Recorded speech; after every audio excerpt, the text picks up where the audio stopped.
Good morning. Morning Musings by Melinda. It's Tuesday, not Monday, since we had a holiday yesterday. And as you can see, I spent some time in my backyard enjoying the sunshine and floating around in the pool for a little bit.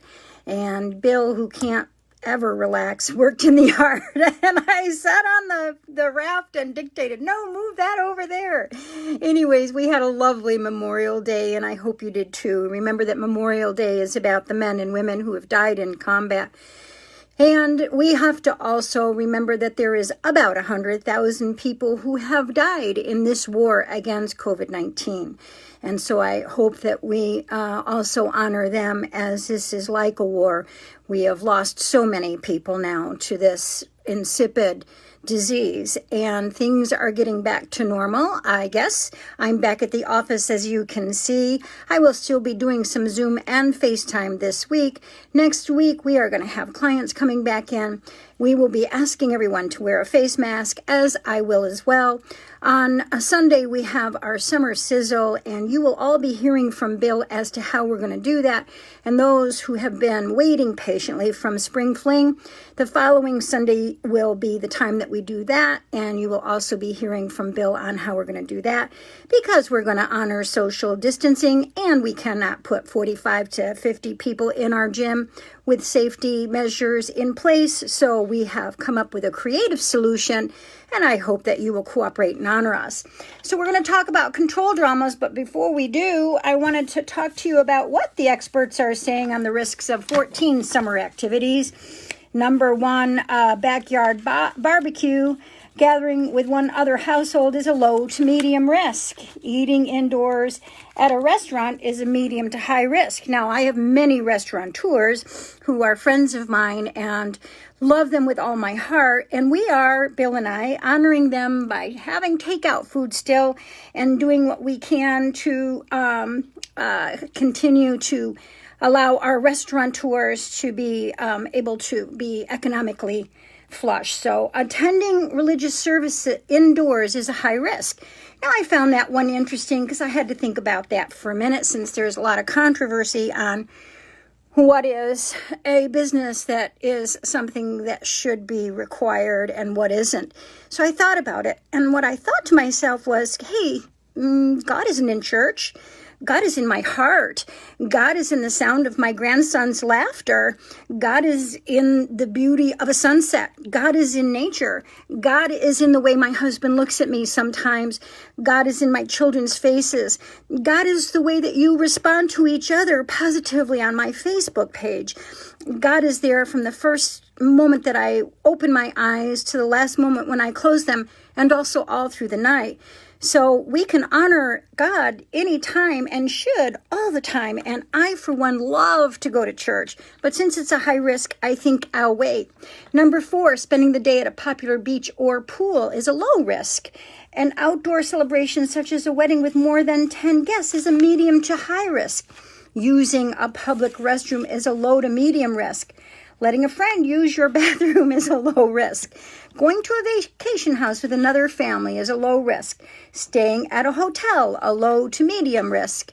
Getting a haircut, medium to high risk. As you can see, I haven't seen Becky in a long time, but she's going to just unbelievably say, what are you doing? Every time something sticks out, I chop it off. Going to shop at the mall, the risk varies, which is interesting, depending on. Going to a nightclub is a high risk. Going camping is a low risk. Exercising outdoors is a low risk. So I just thought that I would share those with you. I've sent them on to put them out on Facebook, and today we're going to talk about the 4 control dramas. Actually, we're going to talk about that today and for the next 3 days besides today, because there are 4 control dramas: intimidator, interrogator, which are the 2 aggressive control dramas, aloof and poor me. Now, you always get into a control drama with someone, so it's about the energy that you're putting out, and usually the energy that you are putting out is something that you learned by watching your parents, or your parents with other partners or teachers, etc., etc. Hello from New Zealand. How are you, Lee? So this is the control dramas that are in the Celestine Prophecy. If you haven't read the Celestine Prophecy in a long time, go ahead and grab it again, because it's really pertinent to what's happening in today's world when we're watching all the visceral backtalk between people on Facebook. So the intimidator is the one who wants everyone to pay attention to them by force of loudness, physical strength, threats, and unexpected outbursts. They keep everyone on edge for the fear of triggering off embarrassing comments, anger, and in extreme cases, rage. Now, they're sucking your energy. Energy comes towards them because of the fear and the suspicion of what's going to happen the next event. Intimidators always have the stage. And by the way, all of these control dramas, when processed appropriately and understanding through the shadow, turn into something positive. So when we're doing the negative this few days, I want you to understand that if you identify yourself, it can be turned into the positive as well. Basically, egocentric. Their behavior may range from ordering others around, talking continuously, being authoritarian, being inflexible and sarcastic, to being violent. Intimidators are probably the most cut off from universal energy. They initially engage others by creating an aura of power.